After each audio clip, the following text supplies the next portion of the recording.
બોલો, આપનું નામ બોલો. મારું નામ વિક્રમ પરમાર છે. હા, અને ગઈકાલે શેના માટે આવ્યા હતા અને કયા ગામથી આવેલા?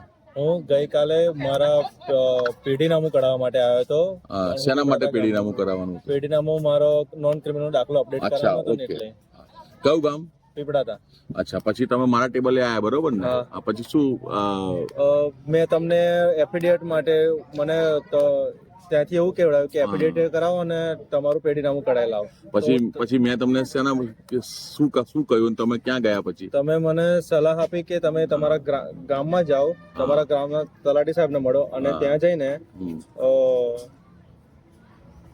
સ્વઘોષણા માટે મેં તમને કહ્યું તો ત્યાં જઈને હું તલાટી સાહેબને મળ્યો ને મેં કીધું કે મારે આવી રીતે પેઢીનામું કઢાવવાનું છે તો મને સ્વઘોષણાના થ્રુ કાઢી આપો. એટલે પછી એમણે કાલે કરી આપ્યું કામ સ્વઘોષણાનું? હા, કાલે પતી ગયું, થઈ ગયું ટૂંકમાં કામ. એટલે ટૂંકમાં જે ઓબીસી ના દાખલા માટે જે પેઢીનામું કરાવવાનું એ સ્વઘોષણાના પેઢીનામાથી તમારું થઈ ગયું. એના માટે એફિડેવિટ કરવાની જરૂર પડી નહીં. જરૂર નથી પડી. સારું. હા, ઓકે, થેન્ક યુ.